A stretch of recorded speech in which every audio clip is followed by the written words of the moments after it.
Quanto mais sua mente reclamava, mais ele se sacrificava. Ficava sentado, nu, a noite inteira sobre um lago gelado, enquanto sua mente gritava de agonia. Se você deseja me matar, mate-me agora, dizia Gautama em tom de desafio. Não sabia exatamente a quem estava se dirigindo. Talvez não a sua mente, e sim a Yama, o Senhor da Morte. Quando a manhã veio, e ele não tinha morrido, Gautama ficou exultante. Recebera o sinal, porque o frio e a natureza não conseguiram derrotá-lo. Ainda estava vivo, o que provava que era mais forte que o sol, que o vento e que o frio. Agora mais ousado, quis ir ainda mais fundo. Resolveu submeter-se a condições extremas. Empilhava pedras sobre o peito ou perfurava a face com gravetos afiados. Havia notícia de ogros lendários que deceparam os próprios braços e os jogaram no fogo. Mas os 5 monges resistiam, pois não tinham recebido seus próprios sinais. Gautama sabia que precisava encorajá-los. Do contrário, poderia abrir os olhos um dia, depois de alguma cruel austeridade, e descobrir que eles não estavam mais ali. Vocês duvidam dos meus métodos, não é? Sim, disse o monge mais velho, chamado Asage. Se você pudesse ver a si mesmo, ficaria com medo. Você acha que convidar a morte é a melhor maneira de derrotá-la? Quando todo o resto falha, a opção que resta deve ser a resposta. Eu não fiz nada ainda para ganhar o seu respeito, mas acreditem em mim quando digo que tentei de tudo para ser livre. Aprendi o Dharma do eu superior, mas jamais consegui encontrar o meu eu superior ou ouvir sequer uma palavra dele. Aprendi o Dharma da alma, que deveria ser a minha centelha divina, mas por mais aventurado que me sentisse, mais bem-aventurado que me sentisse, era sempre tomado mais uma vez pela raiva e pela tristeza. A experiência de vocês deve ser semelhante. Os 5 monges nada disseram e Gautama interpretou o silêncio deles como um consentimento. Com o tempo, concluí que meus esforços poderiam durar a vida inteira. E qual seria o propósito disso? Ainda seria um escravo do karma e prisioneiro deste mundo. O que é esse karma que nos aflige com tantos sofrimentos? O karma são os desejos infinitos do corpo. Karma é a memória dos prazeres passados que desejamos repetir e da dor passada que desejamos evitar.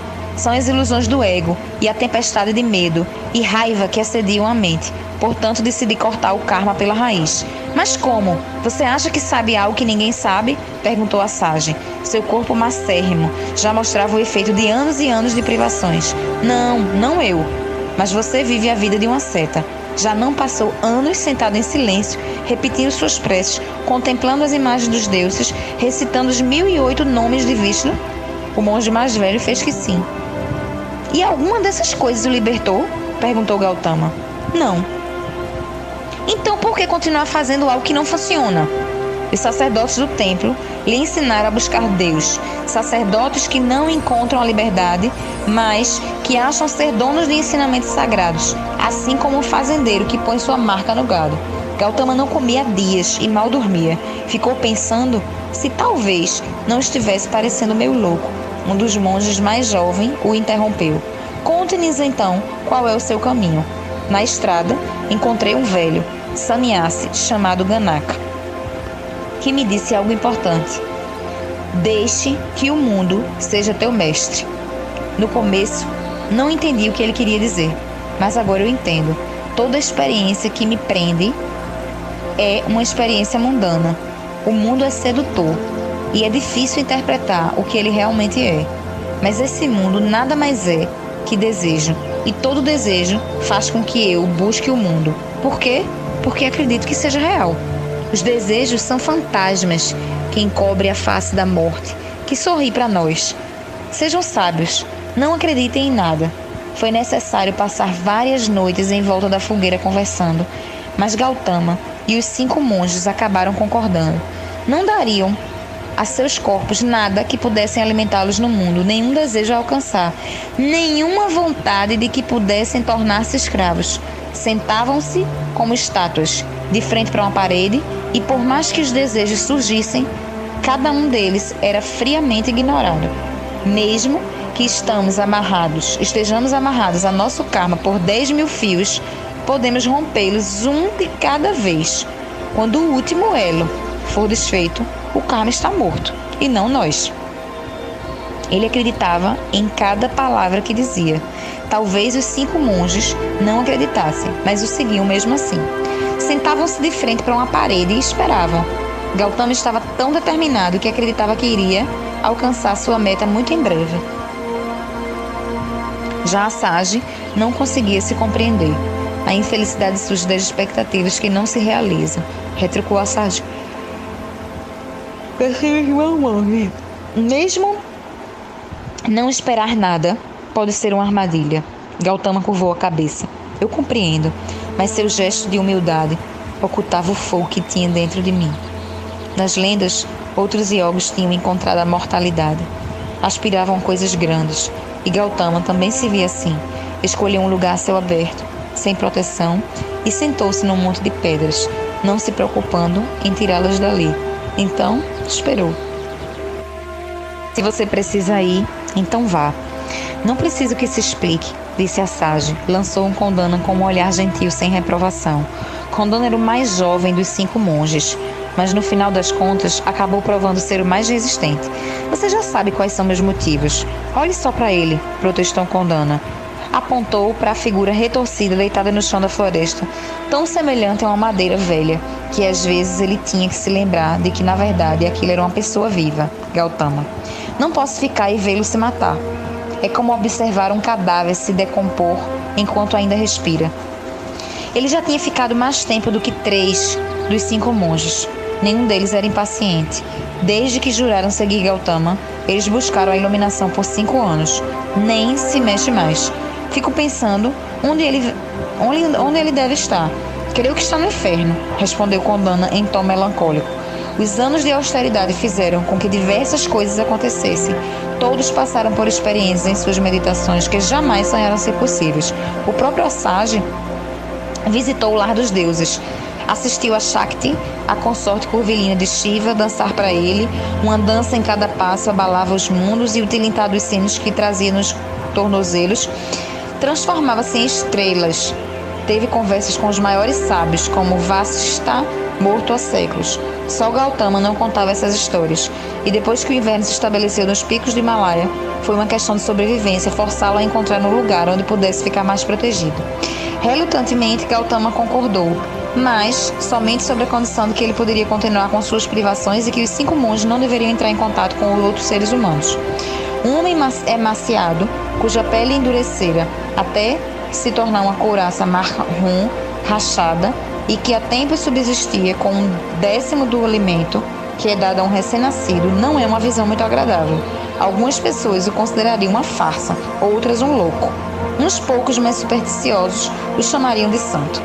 Não sei mais quem sou, disse Gautama, mas sou abençoado, porque levei apenas 5 anos para saber quem não sou. Assaji caminhou até Gautama, acompanhando de Kondana, para fazê-lo ficar em postura ereta de novo. Ele tinha caído durante a noite e ultimamente estava perdido num samadhi tão profundo que seu corpo não reagia a nenhum estímulo exterior. Os outros monges tinham de alimentá-lo, introduzindo-lhe na boca um punhado de arroz triturado. Carregavam-no até o rio para dar-lhe banho e mudavam de lugar para poupá-lo do sol abrasador. Tudo isso fazia parecer que estava paralisado e indefeso, mas Assaji sabia que as aparências enganavam. Gautama estava numa busca da qual outros, como ele, sempre resolviam voltar no último minuto.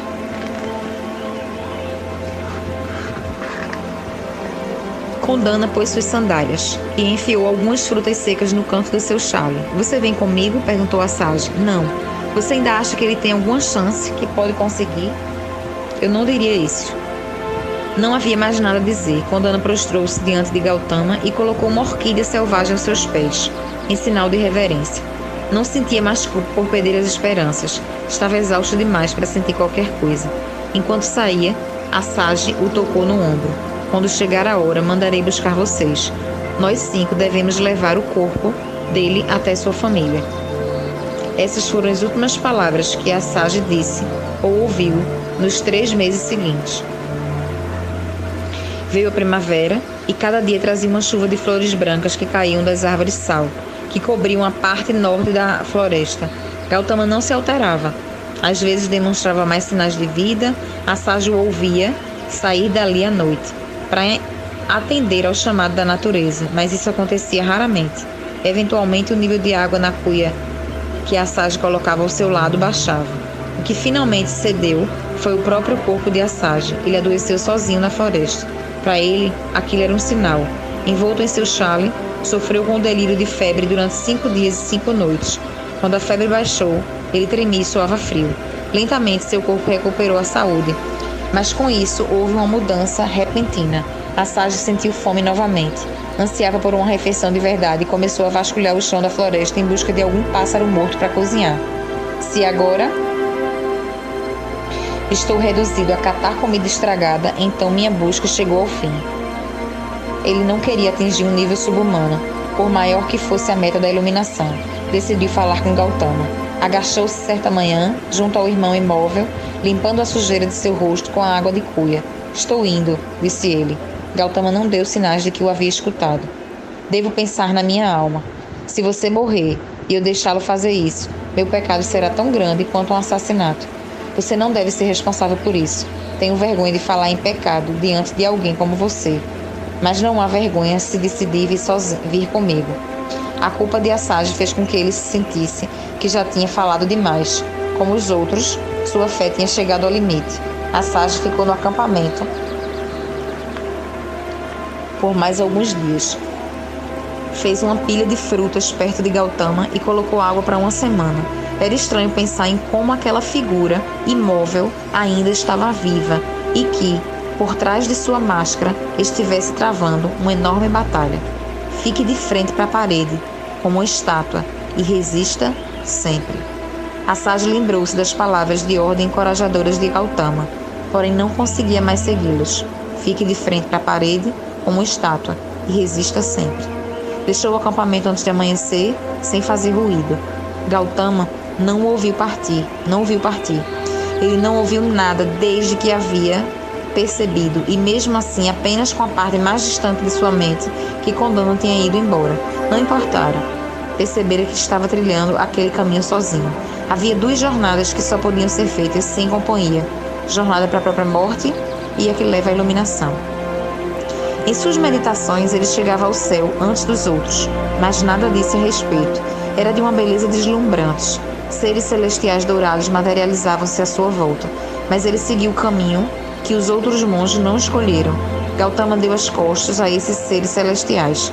Eu já conheço o prazer. Que bem me fará sentir mais prazer? Este é um prazer divino, responderam os seres celestiais, do qual posso desfrutar eternamente somente depois que morrer, disse Gautama. Portanto, ele é tão bom quanto uma maldição. Foi embora e pediu para ver mais sofrimento. Assim, chegou aos portões do inferno, onde viu os tormentos aterrorizantes que esperavam por ele. Mas nenhum demônio veio ter com ele. Em vez disso, ouviu as seguintes frases: nenhum pecado traz você aqui. Não entre. Entrou mesmo assim, de livre e espontânea vontade. Eu já conheço o medo, pensou, e o medo é a arma principal da morte.